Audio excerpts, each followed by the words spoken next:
Qigong for the spleen and for the pancreas. In this video we're going to be looking at one simple exercise that is for both of these things, and we're going to talk about some of the theory behind that as well.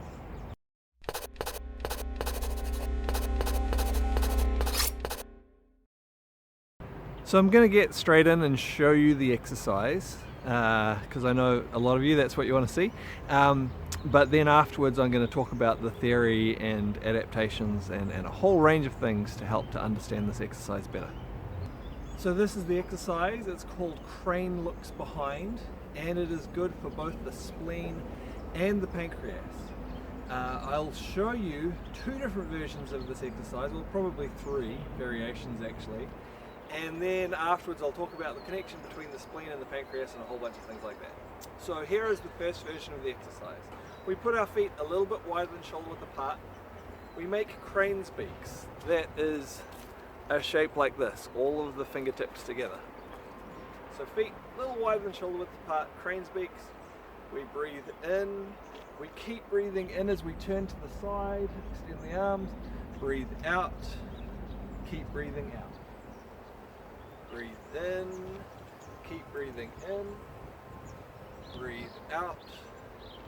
Keep breathing out. Now you'll notice as I do this, I'm turning my feet so that my front foot turns out past, it's not going straight forwards, it's going out to the side. And as I do this, turning like this, this is what opens up the spleen meridian. The spleen meridian comes from the inside of the big toe, it comes up the inside of the leg, quite high in the body and down to here. And to open this bottom part of the meridian, I turn my foot out. This opens the meridian here. The rest of the meridian gets stimulated by the movement of the arms coming up through here. So if I breathe in to one side and out to the other, I then need to change my breathing and breathe to the other side to keep things balanced. So I breathe in, breathe out, breathe in, breathe out. Okay, so that is one version, and it's the one that you'll see most commonly for the spleen. You find this within the 12 rivers exercises that we teach at Long White Cloud Qigong, which is a set of exercises for all of the organ meridians. So there's one for each of the organ meridians. We use this one for the spleen in combination with others. You can find that in the Qigong Foundation Practices course. Okay, but you can adapt this exercise, you can change it. So one way you can change it, as I mentioned, I talked about the legs here, turning out like so. Sometimes if we want to have more of a massaging effect, because as well as opening the meridian, what this is doing, as the arms cross through like this, it's creating a squeeze here at the bottom of the ribs. Of course, the spleen sits under the ribs on one side, and the pancreas is sitting kind of up and under, more central, slightly on the other side. And so this squeezing of the ribs as we squeeze, release, squeeze, release, squeezing through here is massaging those organs. And so it helps them to become more active, it helps to send the energy there. Massaging things brings the energy there, the blood flow, the nerve activity, and so on. So if we're wanting to give this more of a massaging effect instead of the more opening, stretching effect, we can just leave our feet facing forwards, and this way we can swing into it a little bit more. And so instead of having a slow stretch, open, compress, stretch, open, compress, as we do the full exercise, we have a more squeeze, release, squeeze, release, squeeze, release, massaging through here. This is going to stimulate and massage both our spleen and our pancreas. And so we turn side to side, so it's squeeze, release, squeeze, release, squeeze, release, squeeze, release, massage, massage, massage, all through here, stimulating those organs. Okay, so one final modification of this. Instead of using the crane's beak, one of the purposes of the crane's beak, and hopefully you'll feel the difference in this when you do this, is it helps to keep the stimulation, it helps to keep the pressure and the compression inside the body rather than releasing it outwards, and so it really helps to build the energy within these organs. If on the other hand you're wanting to release energy outwards, sometimes what you want to do is release the crane's beak and use the hand. So for this, we open our hands, and it's the same exercise but just with the hands open. So we breathe in and we'll breathe out. We'll change the breathing pattern as well. Breathe in, breathe out, breathe in, breathe out, breathe in, breathe out, breathe in, breathe out, breathe in, breathe out, breathe in, breathe out. And it's a much looser pattern. You can really get a bit of a rhythm with this if you want.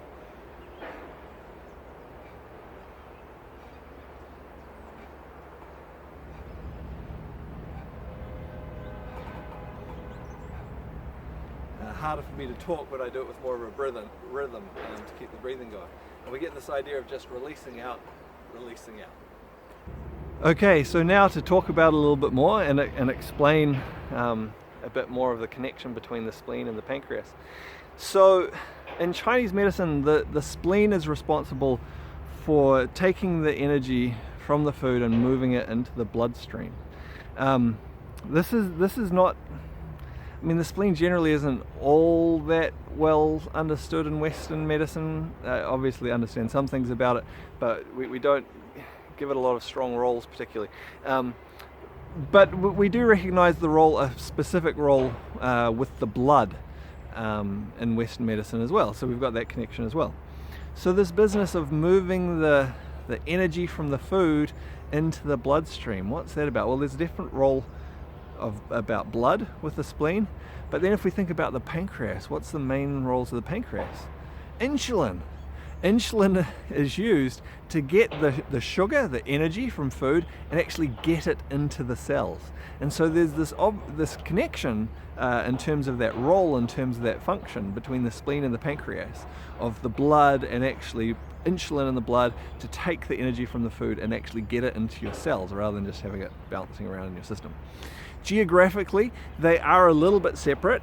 One's more over the side, one's more kind of in under here, but they're in the same region. And so you can see, hopefully, from the exercise, doing both of those exercises, that whichever variation of the exercise that you're doing is going to be, while it's massaging one, it is massaging the other at the same time.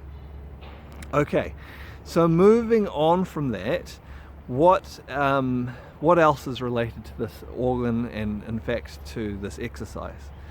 Well, the emotion that relates to spleen is the emotion of worry, or that's one word for it. There's lots of different shades of the different emotions, but one of the common ones that we refer to is the emotion of worry.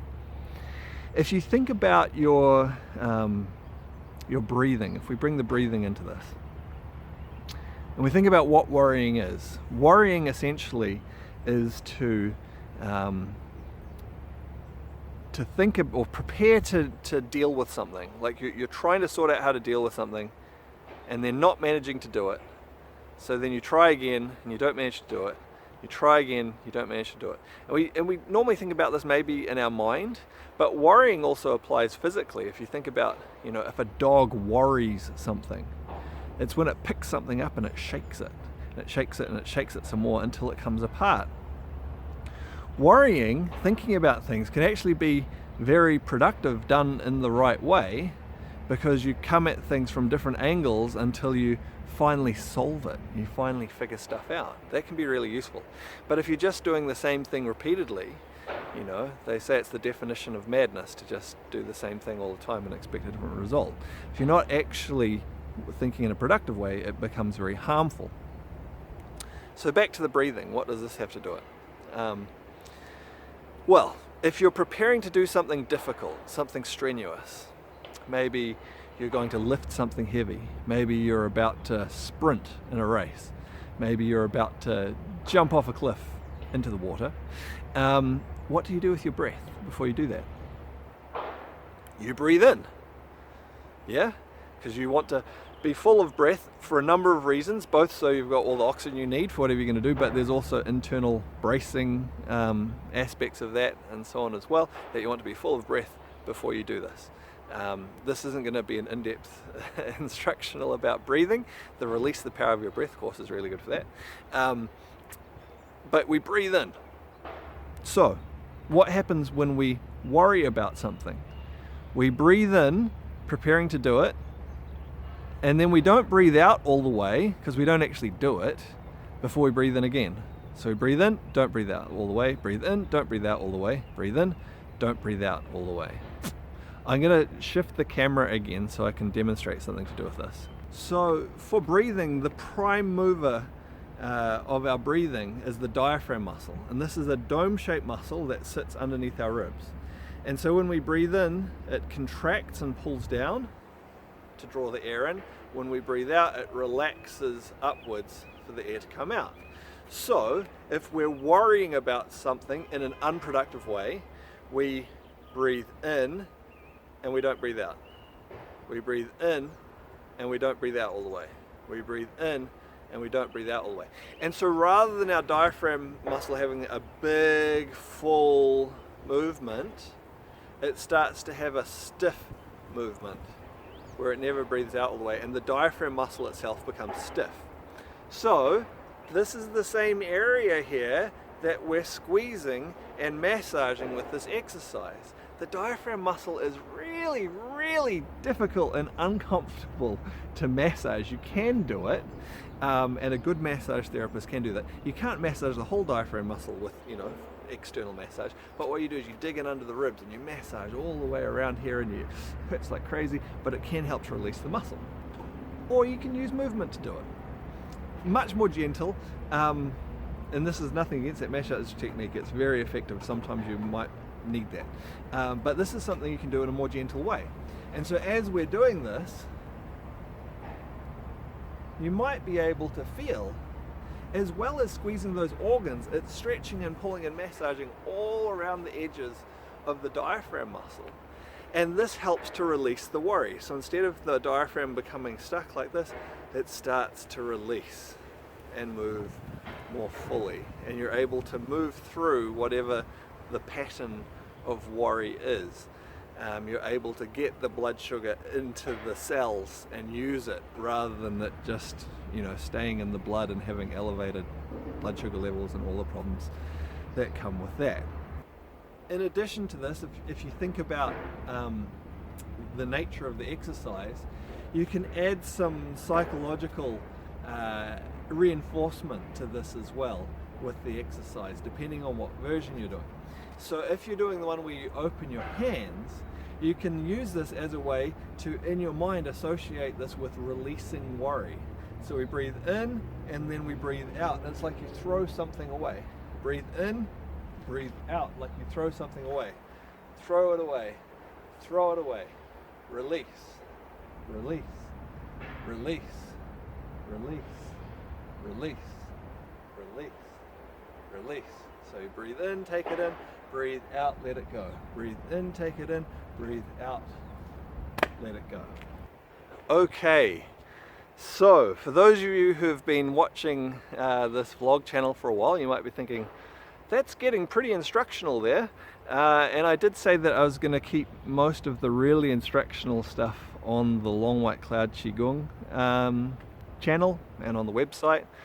And really, if you're wanting to learn things in depth, it's a good idea to go there. Go to the website, really, because you can go through the courses and it's in a structured way, and you can go stage by stage, piece by piece, and understand the things in a really structured way.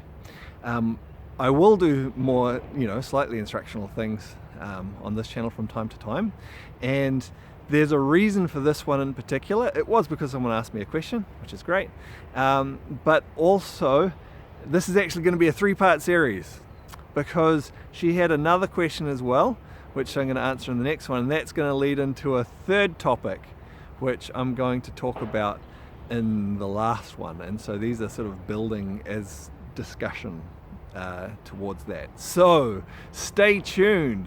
Will you stay with me all the way to the end of the 3-part series? I hope so. I hope you've enjoyed this video. I hope it's useful to you. Hopefully, hopefully the exercise is useful, but hopefully some of the insights in terms of how things fit together are useful as well. If you have liked the video, maybe you can like, comment, subscribe, all that good stuff. Share with other people. Oh, and if you are interested, if you like my sweatshirt, I quite like it, with Qi on it. It's a Qi shirt. Actually, this is a Qi hoodie. I'll put a link to where you can find those below. And yeah, I look forward to seeing you on the next one.